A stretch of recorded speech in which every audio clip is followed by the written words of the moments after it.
प्यारे साथियों, महेश गुरुजी की क्लास में आपका स्वागत है। आज हम पढ़ेंगे पंक्चुएशन। देखिए, किसी भी लैंग्वेज में पंक्चुएशन मार्क्स का यानी विराम आदि चिन्हों के प्रयोग का बहुत बड़ा रोल होता है। हम जो भी बोलते हैं या लिखते हैं उसमें जगह जगह जहां आवश्यकता हो वहां पर हमें पंक्चुएशन मार्क्स का उचित प्रयोग करना, सही प्रयोग करना आना चाहिए, वरना बात का अर्थ का अनर्थ हो सकता है। मैं आपको एक एग्जाम्पल देकर बताता हूं। देखिए, राजस्थान में दो डिस्ट्रिक्ट है, एक अलवर है, एक भरतपुर है। माना ये अलवर है और ये भरतपुर है। अब जो अलवर है वो थोड़ी ऊंचाई पर है बजाय भरतपुर के, यानी अलवर ऊंचाई पर है और भरतपुर नीचाई में है। तो जब बारिश होती है, अगर भारी बारिश होती है तो अलवर का पानी भरतपुर की ओर चला जाता है, इससे भरतपुर में बाढ़ आ जाती है। तो ये पुराने जमाने की बात है, उस समय राजाओं के राज हुआ करते थे। तो भरतपुर के राजा ने अलवर के राजा को एक चिट्ठी भेजी, यानी अपने किसी मंत्री को आदेश दिया कि अलवर के राजा को एक मैसेज भिजवाओ कि वो पानी रोके। अब साथियों, होता क्या है कि जो मंत्री ने चिट्ठी लिखी थी उसमें सिर्फ एक कॉमा की मिस्टेक हो गई। जैसे उसे लिखना था पानी रोको, पानी रोको, कॉमा यहां पे लगाना था मत आने दो। पानी रोको मत आने दो, लेकिन गलती से उससे जो ये कॉमा है ये यहां पे लग गया, पानी रोको मत आने दो। पानी रोको मत आने दो यानी पानी जो आ रहा है उसको और आने दो, यानी बाढ़ और आ जाएगी। तो ध्यान रखना, एक कॉमा से कितनी बड़ी मिस्टेक हो गई। तो इसीलिए हमें किसी भी लैंग्वेज में पंक्चुएशन मार्क्स का सही उपयोग करना आना चाहिए। तो आज के वीडियो में हम पंक्चुएशन मार्क्स का फुल ऑपरेशन करेंगे, आपको डिटेल में बताएंगे कि जो जो जरूरी पंक्चुएशन मार्क्स है उनका सही इस्तेमाल कहां किस तरह से होता है, रूल क्या है। आप चाहे तो पेन कॉपी लेकर नोट कर सकते हो। वीडियो को लास्ट तक देखना, वीडियो बहुत ही यूजफुल है। साथियों, अंग्रेजी में सबसे ज्यादा इस्तेमाल होने वाले, सबसे ज्यादा यूज में आने वाले 8 प्रकार के पंक्चुएशन मार्क्स के बारे में हम इस वीडियो में डिटेल में पढ़ेंगे। यानी एक एक के पीछे का रूल क्या है, यानी कब लगता है, कब इस्तेमाल होता है, यह जानना बहुत जरूरी है। तो ये 8 प्रकार के कौन से हैं? पहला है फुल स्टॉप, इसे हम पीरियड भी कहते हैं। फुल स्टॉप आप ऑलरेडी जानते हो। उसके बाद क्वेश्चन मार्क है, exclamation mark, comma, semicolon, colon, apostrophe और कोटेशन मार्क। तो इन 8 पंक्चुएशन मार्क्स के बारे में एक एक करके हम डिटेल में पढ़ते हैं। चलिए शुरू करते हैं। देखिए, सबसे पहले फुल स्टॉप और पीरियड, क्वेश्चन मार्क और एक्सक्लेमेशन मार्क। क्या तीनों को एक साथ पढ़ाऊंगा? नहीं, एक एक पढ़ाएंगे, लेकिन तीनों के बारे में खास बात यह है कि इन तीनों को ही आप नोट कर सकते हो। टर्मिनल पंक्चुएशन कहा जाता है। जो टर्मिनल वर्ड है इसका मतलब होता है अंतिम, क्योंकि ये तीनों ही सेंटेंस के लास्ट में लगते हैं, यानी ये किसी सेंटेंस के एंड की, समाप्ति की घोषणा करते हैं कि सेंटेंस समाप्त हो गया। तो इसलिए इन तीनों को ही टर्मिनल पंक्चुएशन कहा जाता है। इन तीनों के बारे में कॉमन बात थी, खास बात थी जो मैंने आपको बता दी। अब हम एक एक को पढ़ेंगे। सबसे पहले फुल स्टॉप और पीरियड। तो चलिए शुरू करते हैं। सबसे पहले फुल स्टॉप अथवा पीरियड का यूज कहां कहां किया जाता है। अब आप में से बहुतों के मन में बात आ रही होगी कि जो ये बिंदु है जिसे हम फुल स्टॉप कहते हैं, इसे फुल स्टॉप के रूप में तो हम जानते हैं, बट इसको पीरियड भी कहते हैं। तो आपकी नॉलेज के लिए मैं बता दूं, जो ये बिंदु है, जो फुल स्टॉप है, इसको ब्रिटिश इंग्लिश में फुल स्टॉप कहा जाता है, जबकि अमेरिकन इंग्लिश में इसको पीरियड कहा जाता है। बस इतना सा अंतर है, बाकी ये लगता अंत में ही है। अब इसका यूज कहां कहां होता है, तो देखिए, in the end of declarative sentence, ये डिक्लेरेटिव सेंटेंस के एंड में लगता है। डिक्लेरेटिव सेंटेंस आप जानते हो कि जो सिंपल सेंटेंस होते हैं, चाहे अफर्मेटिव हो चाहे नेगेटिव हो, जिनमें कोई स्टेटमेंट, कोई बात बताई जाए, यानी कोई इंफॉर्मेशन दी जाए, वो डिक्लेरेटिव सेंटेंस होते हैं। तो किसी भी डिक्लेरेटिव सेंटेंस के एंड में ये फुल स्टॉप लगता है अथवा ये पीरियड लगता है। और दूसरा है in the end of imperative sentence. Imperative sentence ऐसे सेंटेंस जिनमें कोई आज्ञा दी जाए, कोई आदेश दिया जाए या कोई रिक्वेस्ट की जाए या फिर कोई काम करने से मना किया जाए, उनके एंड में भी ये फुल स्टॉप लगता है। एग्जाम्पल देखिए, आई लाइक टू टीच, मुझे पढ़ाना पसंद है। तो ये एक डिक्लेरेटिव सेंटेंस है, एक सिंपल सेंटेंस है। मैंने कोई बात बताई और बात पूरी हो गई, तो हमने इसमें यहां पे फुल स्टॉप लगा दिया। अब यहां से आगे ये दूसरा सेंटेंस है, दूसरा डिक्लेरेटिव सेंटेंस है। अब आपकी नॉलेज के लिए एक बात और बता दूं। देखिए, ये आपका सेंटेंस खत्म हुआ, तो इसका जो अंतिम लेटर है, जो अंतिम अक्षर है, उसके जस्ट बाद हम फुल स्टॉप लगाते हैं। और जो अगला हमारा सेंटेंस है उसका जो फर्स्ट लेटर है, फर्स्ट अक्षर है, उसके बीच में हम थोड़ा सा स्पेस देते हैं। तो ध्यान रखना, मैंने यहां पे थोड़ा सा डैश खींच दिया यानी स्पेस। तो स्पेस कहां आएगा? फुल स्टॉप के बाद अगला जो हमारा वर्ड है उसका जो फर्स्ट लेटर है उसके बीच में हल्का सा हम स्पेस देंगे, थोड़ी सी जगह दिखाएंगे। और आपकी जानकारी को एक बात और बता दूं, जो हमारा नेक्स्ट सेंटेंस होगा वो तो खैर नॉर्मल सी बात है, उसका जो फर्स्ट लेटर है वो अपर केस में लिखा जाना चाहिए। अब आप कहोगे अपर केस क्या है, इसको भी नोट कर लो। जो कैपिटल लेटर हम बोलते हैं ना उसको अपर केस लेटर भी कहते हैं, यानी कैपिटल वालों को हम अपर केस लेटर कहते हैं, और जो स्मॉल है उसको हम लोअर केस लेटर भी कहते हैं। तो ये दो बातें आपको समझ में आ गई होंगी। मैं ये कहना चाह रहा हूं कि जैसे ही आपका कोई सेंटेंस खत्म हुआ तो उसके जस्ट बाद आप फुल स्टॉप लगा देते हो, लेकिन जो नेक्स्ट सेंटेंस है उसका फर्स्ट लेटर कैपिटल आता है यानी अपर केस लेटर में आता है, जैसे ये आई बड़ा है। और दूसरी खास बात ये है कि जो आपका फुल स्टॉप है, जो पीरियड है, उसके बाद जो अगला आपका लेटर है, जो अक्षर है, उसके बीच में आप थोड़ा सा स्पेस दिखाओगे, हल्का सा स्पेस आपको दिखाना है। तो ये दोनों ही सेंटेंस कैसे थे? डिक्लेरेटिव। अगर ये नेगेटिव वाले होते तो भी ये क्या कहलाते हैं? डिक्लेरेटिव। तो कोई भी सिंपल सेंटेंस के एंड में हम फुल स्टॉप अथवा पीरियड लगाते हैं। दूसरा है हमारा in the end of imperative sentence, जैसे ओपन द डोर, दरवाजा खोलो, तो एक इंपेरेटिव सेंटेंस है, यहां पे फुल स्टॉप लगा दिया।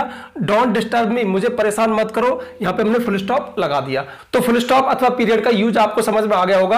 अब हम बढ़ते आगे। चलो अब देखते हैं क्वेश्चन मार्क का यूज कहां होता है और एक्सक्लेमेशन मार्क का यूज कहां होता है। दोनों बहुत ही सिंपल है, आप ऑलरेडी हो सकता है जानते हो। देखिए क्वेश्चन मार्क जो आपको दिख रहा है, क्वेश्चन मार्क हम सब जानते हैं कहां यूज होता है? किसी भी प्रश्न के अंत में, चाहे वो प्रश्न हेल्पिंग वर्ब से शुरू हो, चाहे वो प्रश्न किसी WH वर्ड से शुरू हो, उसके अंत में क्वेश्चन मार्क हम लगाते हैं। जैसे do you have a car, क्या तुम्हारे पास एक कार है?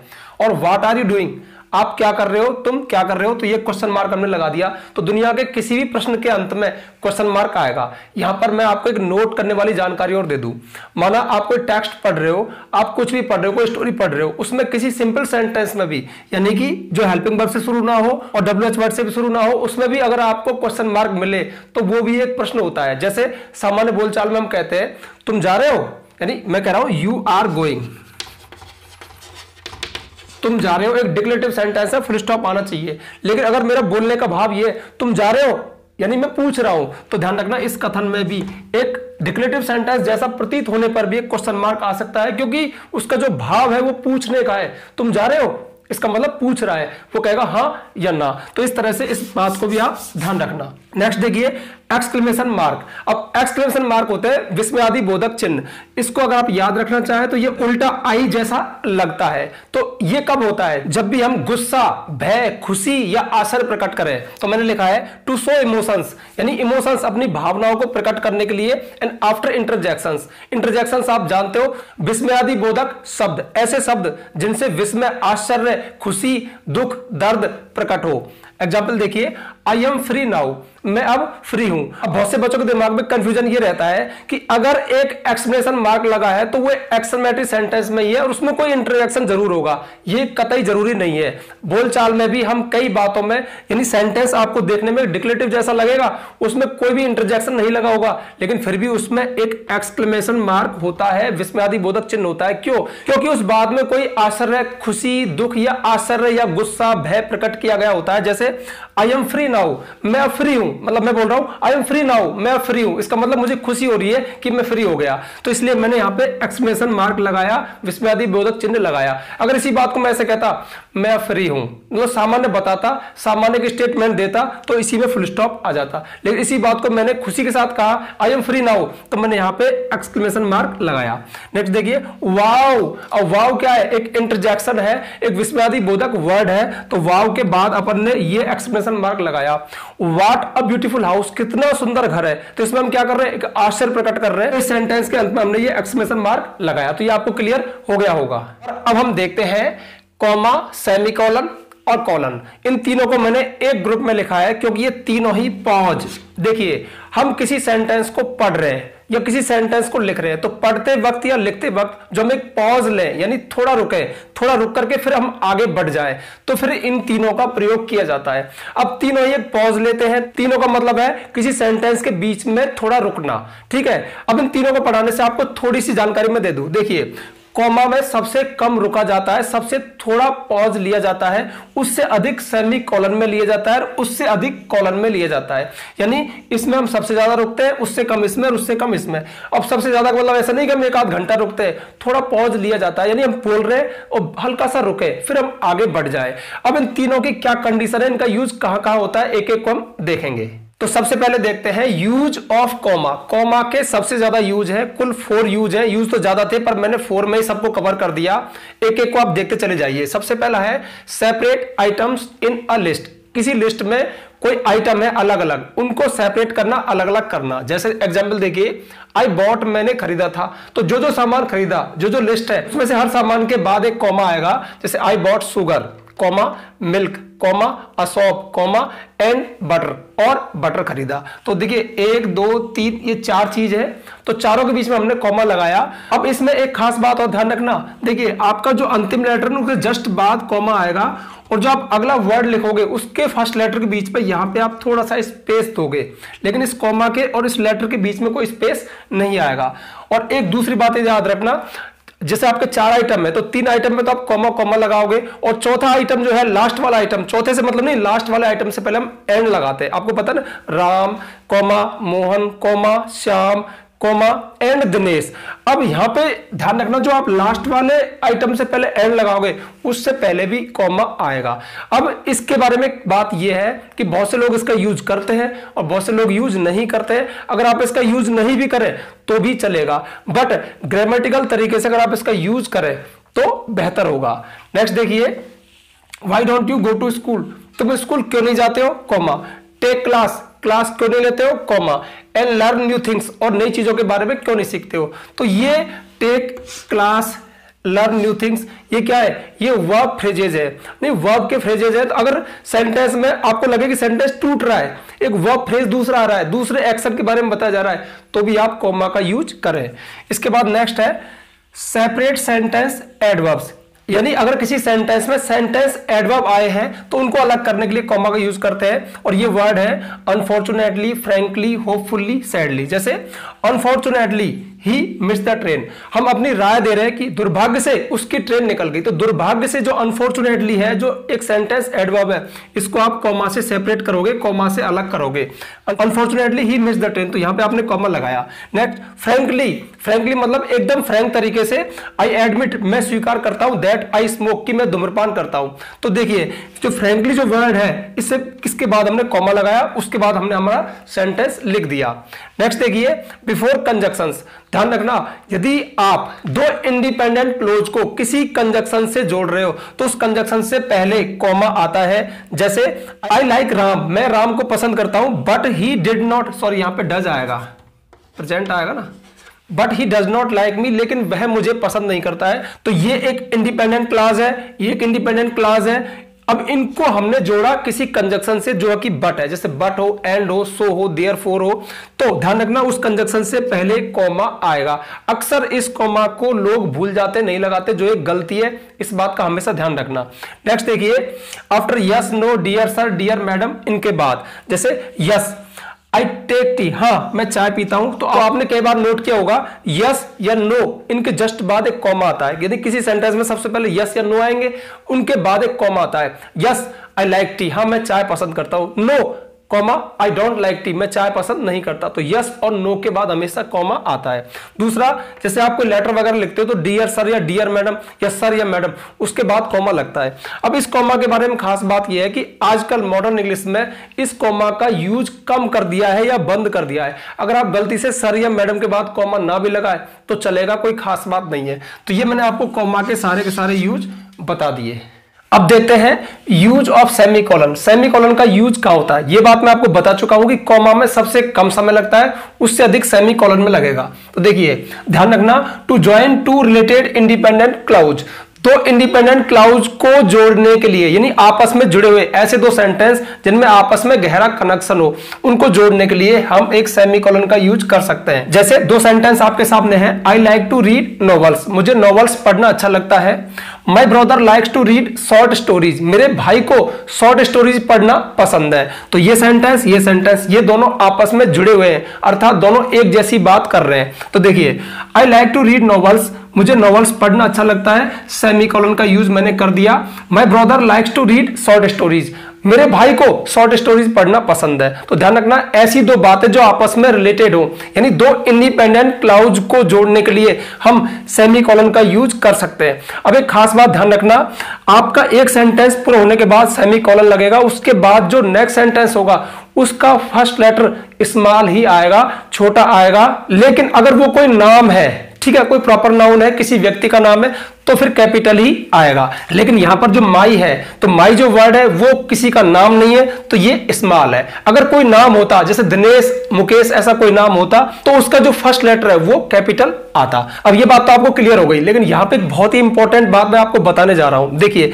अभी इसी तरह के दो इंडिपेंडेंट क्लाउज को जोड़ने के लिए मैंने एक कंजक्शन का यूज किया था, और कंजक्शन से पहले मैंने एक कॉमा लगाया था। तो वो बात यहां पर भी लागू होती है। ये आपकी मर्जी है कि आप कॉमा का यूज करके कोई कंजक्शन लगाएं या फिर आप एक सेमीकोलन का यूज करें। बट ध्यान रखना, दोनों चीज एक साथ नहीं चलेंगी। अगर आप कोई कंजक्शन लगा रहे हो तो उसके साथ कॉमा लगेगा, अगर आप सेमीकोलन का यूज कर रहे हो तो फिर ना कंजक्शन लगेगा ना कॉमा लगेगा। यही कंजक्शन का काम कर देता है। जैसे इसी सेंटेंस में I like to read novels, comma, but my brother, लेकिन मेरे भाई को छोटी कहानियां पढ़ना पसंद है। तो ध्यान रखना, हम इसी बात को ऐसे भी कह सकते हैं, या फिर ये बट हटा दें और ये कॉमा हटा दें, इनके जगह पर एक सेमीकोलन का यूज कर दें।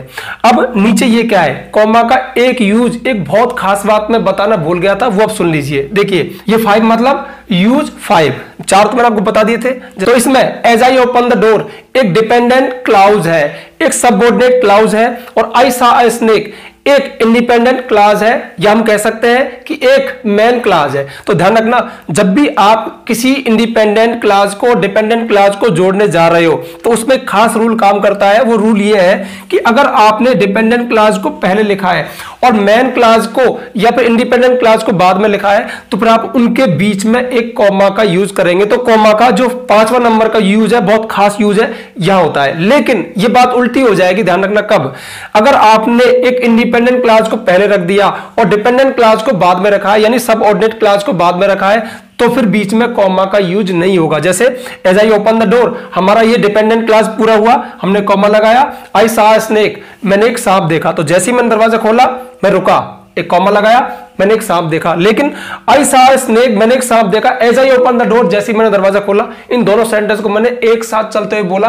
कोई पॉज नहीं लिया। तो ऐसी स्थिति में कोई भी कॉमा नहीं आएगा। तो इस बात का आप हमेशा ध्यान रखना, ये रूल आपको पता लग गया होगा। फिर से रिपीट करूं क्या, यदि एक इंडिपेंडेंट क्लास है और एक डिपेंडेंट क्लास है, यानी एक सबऑर्डिनेट क्लोज है और एक मेन क्लोज है, तो यदि आपने सेंटेंस को डिपेंडेंट क्लोज से शुरू किया है, यानी सबऑर्डिनेट क्लोज से शुरू किया है, तो फिर मेन क्लास से पहले कॉमा आएगा। लेकिन यदि आपने सेंटेंस को इंडिपेंडेंट क्लास से यानी मेन क्लास से शुरू किया है, तो फिर कॉमा नहीं आएगा।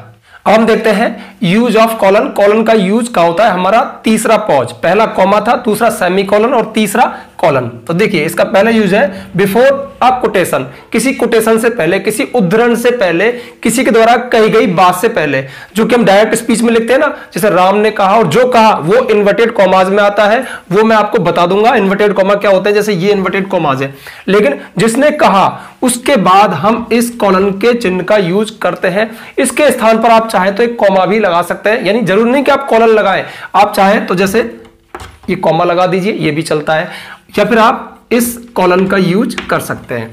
और दूसरा है use to information after a main clause, किसी मेन क्लोज के बाद या किसी इंडिपेंडेंट क्लोज के बाद यदि कोई जानकारी दी जाए, कोई डिटेल दी जाए, तो उस इंडिपेंडेंट क्लोज के बाद आप कॉलन का यूज कर सकते हैं। जैसे आई हैव 4 ब्रदर्स, मेरे 4 भाई हैं।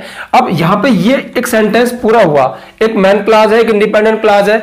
अब ये जो इंडिपेंडेंट क्लास है, ये जो सेंटेंस है, ये कुछ जानकारी देना चाह रहा है, तो जो जानकारियां हैं उनसे पहले हम एक कॉलन का यूज कर सकते हैं। जैसे आई हैव 4 ब्रदर्स, मेरे 4 भाई हैं, कॉलन राम, श्याम, मोहन एंड दिनेश। अब उन 4 भाइयों के मैंने नाम लिख दिए। बट ध्यान रखना, फिर मैं रिपीट कर रहा हूं, शर्त यह है कि एक इंडिपेंडेंट क्लास के बाद ही एक कॉलन का यूज हो सकता है। नेक्स्ट देखिए, व्हेनेवर यू ड्राइव, जब भी तुम ड्राइव करो, यू मस्ट के बाद फर्स्ट फॉर्म आएगी, तो you must do the following things, तो मैं ये नीचे बताई गई चीजें करनी चाहिए। तो ये हमारा जो पूरा सेंटेंस है, एक मेन क्लास है, एक इंडिपेंडेंट क्लास है। अब जो जो चीजें करनी चाहिए उन चीजों को बताने से पहले आप कॉलन का यूज कर सकते हो। तो व्हेनेवर यू ड्राइव, जब भी तुम ड्राइव करो, you must do the following things, और ये हमने लगा दिया कॉलन।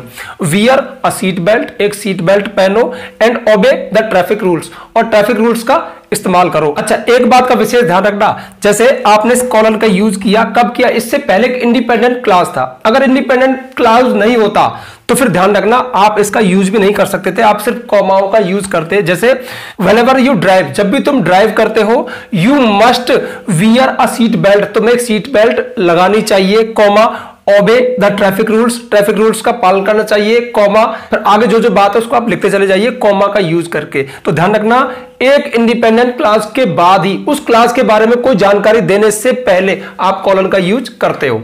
और इसके बाद देखते हैं हम यूज ऑफ अपॉस्ट्रॉफी। अपॉस्ट्रॉफी का जो चिन्ह होता है, आपको पता है ऊपर की साइड एक कॉमा होता है, तो इसका यूज दो जगह किया जाता है, दो स्थितियों में। मार्क कंट्रैक्शन, कंट्रैक्शन का होता है संक्षिप्तीकरण, जब आप किसी वर्ड को शॉर्ट करें तब इसका यूज करते हैं। जैसे आई एम अ टीचर, मैं एक टीचर हूं, तो यहां पे हमने एम, देखिए आई एम, इस आई एम को शॉर्ट करके आई एम, यानी आई के बाद आपने एक अपॉस्ट्रोफी लगाया, उसके बाद एम हो गया। She is waiting at the bus stop, वह बस स्टॉप पे इंतजार कर रही है, तो सी के बाद अपॉस्ट्रोफी एस। अब ये एस में क्या छिपा हुआ है? इज छिपा हुआ है। तो ध्यान रखना, जब भी हम वर्ड्स को कंट्रैक्शन करें, संक्षिप्तीकरण करें, तो अपॉस्ट्रोफी का यूज करते हैं।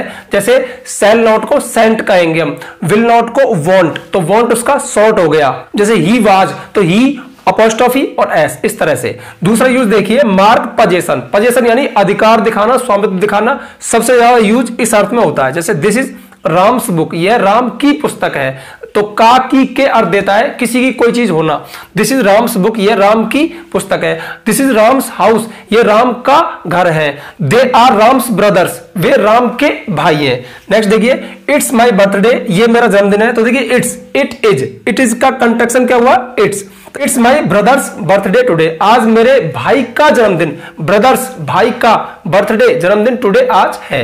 नेक्स्ट देखिए, I went to the boss's office. अब यहां पे ध्यान रखना, जिन नाउन के अंत में एस आए उनका क्या करें, वहां पे आप कंफ्यूज हो जाते हो, तो कंफ्यूज नहीं होना है। जैसे बॉस में आ रहा है, तो I went to the boss's office, मैं बॉस के ऑफिस में गया, तो देखिए अंत में एस आया। अब आप कंफ्यूज हो जाते हो क्या करें, तो ध्यान रखना, इसको ऐसे लिख सकते हो बॉसेज, यानी आप ऐसा कर सकते हो बॉसेज, यानी जो एस है उसके बाद अपॉस्ट्रोफी, फिर बाद में एस, तो ये पजेशन हो गया। आप चाहे तो ऐसा भी कर सकते हो, ये भी ठीक है, I went to the boss's office, तो आप ऐसे भी कर सकते हो, आपकी चॉइस है। नेक्स्ट देखिए, दिस इज गर्ल्स हॉस्टल। अब जो नाउन प्लूरल में हो उनमें एस लगता ही है, तो उनको पोजीशन में कैसे दिखाएं, उनमें अपॉस्ट्रोफी एस कैसे लगाएं, ये भी एक प्रॉब्लम होती है। तो हमेशा ध्यान रखना, अगर कोई भी नाउन वो प्लूरल में है तो उसमें अपॉस्ट्रोफी लगता है, उसके बाद एस नहीं लगता। तो दिस इज गर्ल्स हॉस्टल, ये लड़कियों का हॉस्टल है। आप ऐसा ना करें, कहीं आप इसको ऐसे लिख दें गर्ल्सेज, ऐसा नहीं होगा। ध्यान रखना, सिर्फ यहां पे अपॉस्ट्रोफी लग जाएगा और ये पोजीशन का भाव दे देगा। और साथियों, लास्ट है हमारा कोटेशन मार्क। तो कोटेशन मार्क को आप जानते हो कि इसका यूज कब किया जाता है, यानी आप किसी पैराग्राफ में कुछ पढ़ रहे हो, कुछ रीडिंग कर रहे हो, उसमें किसी व्यक्ति के द्वारा कही गई जो बात है वो एक कोटेशन हो जाती है और वो इन्वर्टेड कॉमा के बीच में आती है। तो जो कोटेशन मार्क है ना, वो इन्वर्टेड कॉमा भी कहलाते हैं। अब इनको हम दो तरह से यूज कर सकते हैं, देखिए एक तो डबल इस तरह से, या फिर एक सिंगल के रूप में। अब इसमें देखो, मैं थोड़ा बना दूं इसको, ये वाले तो इस तरह से बनेंगे, यानी नीचे हल्का सा आपको घेरा देना पड़ेगा, और जब बंद करोगे तो इस तरह से, या फिर इसके स्थान पर सिर्फ एक ही, इधर भी सिर्फ एक ही। अगर आप ऐसा ना कर सके तो आप डायरेक्ट ऐसा कॉमा लगा दें, ठीक है, ये कॉमा, एक कॉमा, एक कॉमा, आप ऐसा भी कर सकते हो। और आजकल ज्यादातर लोग इसी तरह से यूज करते हैं। चलिए अब एग्जांपल देखते हैं। जैसे राहुल सेड, राहुल ने कहा। अब राहुल ने जो बात कोट की, जो कही, वो इन्वर्टेड कॉमास के बीच में आएगी, कोटेशन मार्क के बीच में आएगी। देखिए ये डबल मैंने कर दिए। अब ये मैंने कॉलन का यूज किया, मैंने आपको बताया था ना, कोटेशन से पहले हम कॉलन का यूज करते हैं। अगर आप ना करना चाहे तो इसको हटा करके सिर्फ नीचे एक कॉमा भी लगा सकते हैं। तो ये कोटेशन मार्क के रूप में आप चाहे तो डबल मार्क दे सकते हैं या फिर आप सिंगल दे सकते हैं, ये आपकी मर्जी है। और एक खास बात और, आपको जो लास्ट का जो पंक्चुएशन मार्क होगा वो फुल स्टॉप हो सकता है, क्वेश्चन मार्क हो सकता है, या फिर एक्सक्लेमेशन मार्क हो सकता है। उसको आप चाहे तो इन्वर्टेड कॉमास के अंदर रखा रहने दें या फिर आप उसको बाहर भी छोड़ सकते हैं, ये भी आपकी चॉइस है, इसके लिए कोई फिक्स रूल नहीं है। तो ये कोटेशन मार्क आपको समझ में आ गया होगा। इन्वर्टेड कॉमास को ही कोटेशन मार्क कहा जाता है, यानी किसी व्यक्ति के द्वारा कही गई बात को हम इन्वर्टेड कॉमास के बीच में लिखते हैं। और सबसे ज्यादा यूज इसका डायरेक्ट स्पीच में होता है, यानी किसी व्यक्ति के द्वारा कही गई बात को ज्यों का त्यों बताना डायरेक्ट स्पीच कहलाता है। उसको फिर हम इनडायरेक्ट स्पीच में चेंज करते हैं, तब ये इन्वर्टेड कॉमा, ये कोटेशन मार्क हट जाते हैं। तो साथियों ये था पंक्चुएशन, और मैं समझता हूं कि मैंने काफी डिटेल में कम से कम समय लेते हुए आपको काफी जानकारी इस वीडियो में दे दी। और अगर आपको और ग्रामर के वीडियोस की डिटेल जानकारी चाहिए, फुल ऑपरेशन चाहिए, तो उन वीडियोस के लिंक मैं नीचे डिस्क्रिप्शन में दे दूंगा, या फिर आप प्लेलिस्ट में जाकर चेक कर लेना। अब जल्दी से वीडियो को लाइक कर दो, ज्यादा से ज्यादा शेयर करना। अगर आप चैनल पे नए आए हो तो चैनल को सब्सक्राइब करना, बेल आइकन प्रेस करना, ताकि आपको आने वाले वीडियोस के नोटिफिकेशन मिल जाए। आज के लिए बस इतना ही, मिलते हैं नेक्स्ट वीडियो में नेक्स्ट टॉपिक के साथ, तब तक के लिए बाय।